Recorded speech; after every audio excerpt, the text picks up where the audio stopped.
deň prajem.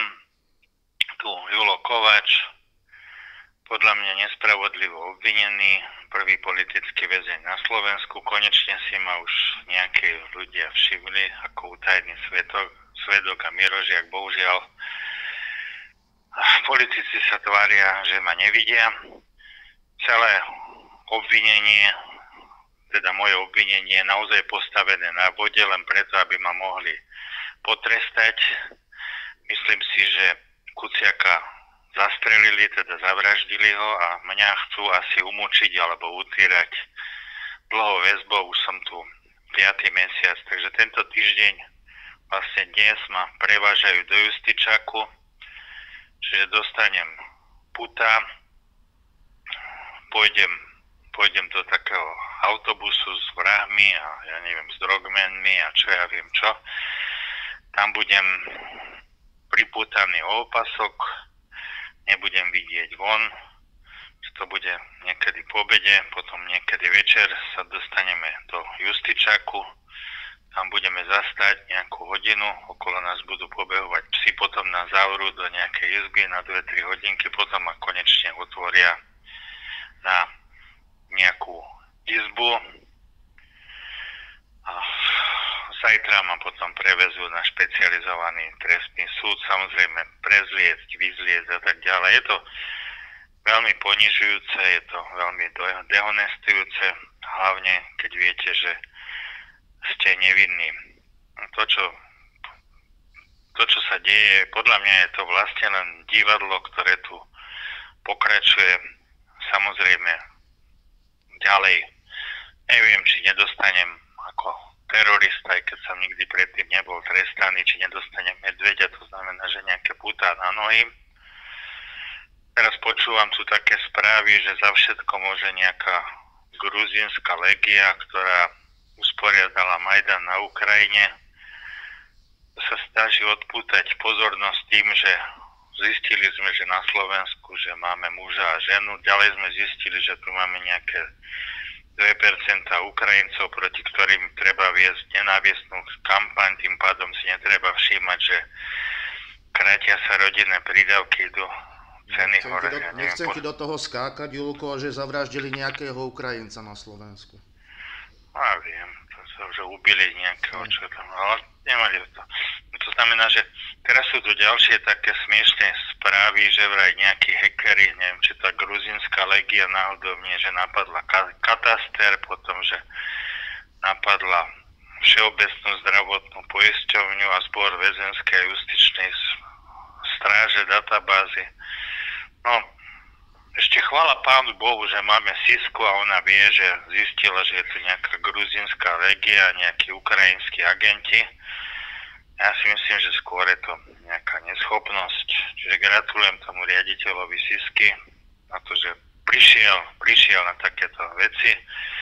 Dokonca, že vraj odchytili nejakého nebezpečného Gruzínca, čo môže za majdanizáciu, ktorý chce tú majdanizáciu a chce odstrániť túto demokratickú vládu.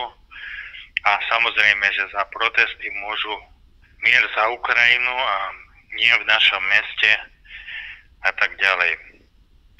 Znamená, že mám depresiu, mal som návštevu, zajtra budem mať v Pezinku na špecializovanom trestnom súde, čiže to je vlastne stredu o 13:30 budem mať žiadosť o prepustenie z väzby. Mal som viackrát vysoký tlak, dneska mi ho zase nezmerali, neviem prečo, a dopujú ma nejakými liekmi. Podľa mňa to, čo mi robia so zdravotným stavom, sa vlastne rovná týraniu. A možno, že je to snaha, aby sa ma čím skôr zbavili.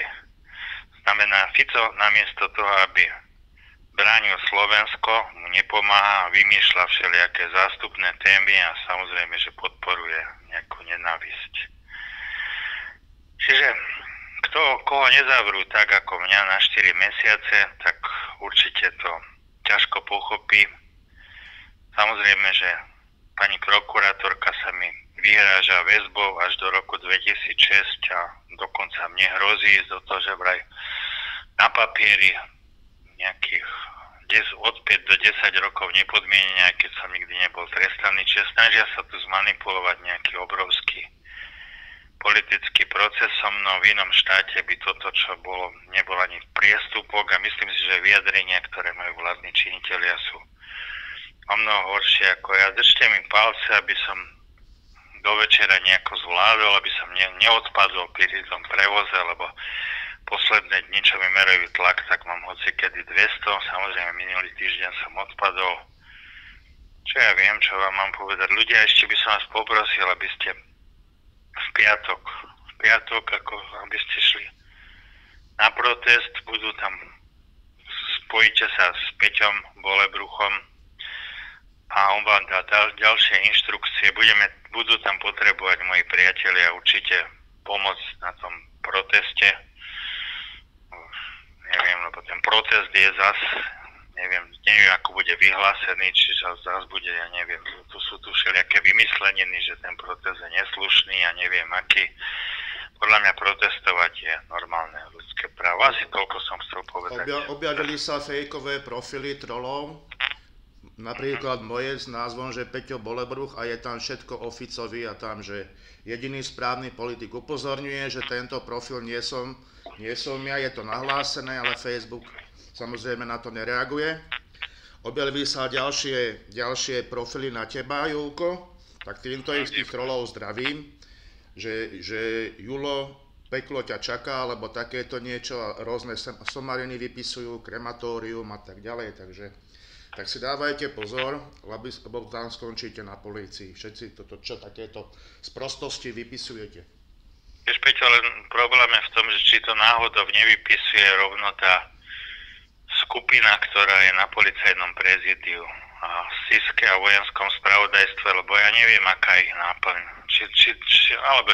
Neviem, nechcem konšpirovať. V podstate ľudia, ktorí ma poznajú, tak vedia, že neviem, či ma peklo čaká.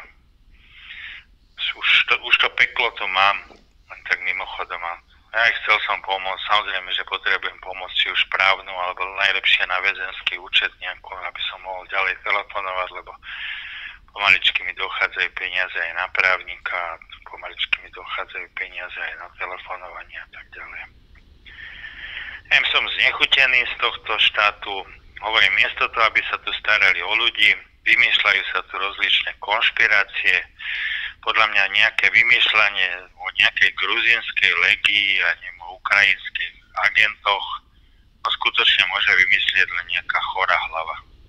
Skôr by sme si mali dávať pozor na domácich zlodejov a domácich konšpirátorov. A na tých ruských agentov, čo tu sú, pretože tu sú trolie ruskej farmy. Toto je vidieť, že... Jedna vec a druhá vec.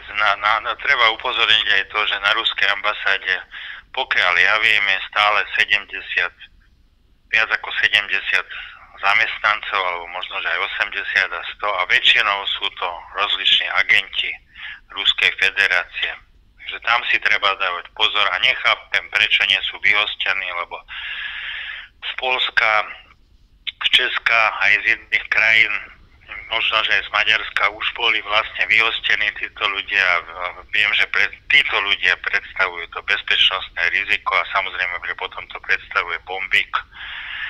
Bezpečnostné riziko, som zvedavý, ako dopadne, a potom bezpečnostné riziko predstavuje aj nástupnícka organizácia Nočných vlkov, slniečkári, občianske združenie Brat za brata alebo Brat bratu. Asi toľko.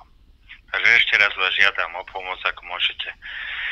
Budem v Justičnom paláci v Bratislave, keď niekto príde s nejakým plagátom pred Justičný palác, hoci kedy sa tam ukázať, ja ho neuvidím z toho Justičného paláca. A možno, že by to bolo dobre dať aj tým ľuďom najavo, tým sudcom v tom Justičnom paláci, aj keď môj súd bude v Pezinku, že tam väznia nevinného človeka. Ja sa cítim nevinný a ja si myslím, že som nevinný a moje vyjadrenie o Cintulovi, podľa mňa to je len vec osobného názoru, že kebyže Cintula strieľa do toho lepšie do hlavy, takže to by bolo ako, že mal mieriť lepšie do hlavy, ale predtým sme sa bavili o Robocopovi. Nikde tam není Fico ani spomenutý, je tam spomenutý, keď tak je tam ako Robocop. Áno, Robocop. Vieme, čo je Robocop, takže Je to vytrhnutá veta z kontextu, je účelová, celé obvinenie je vykonštruované a je to postavené na vode a snažia sa zo mňa urobiť vyslovene nejakého, neviem koho. Žiadam v podstate aj opozičných politikov, aby sa konečne na to pozreli, pretože môžu veľmi ľahko dopadnúť podobne ako ja. Ak sa nebudeme brániť všetci, celá občianska spoločnosť, ja už viac menej politikom ani veľmi neverím. Ďakujem Mirovi Žiakovi, ďakujem utajenému svedkovi. A žiadam vás o pomoc. Už finančnú, morálnu, alebo aby ste prišli na protest v piatok za mňa. Ďakujem pekne.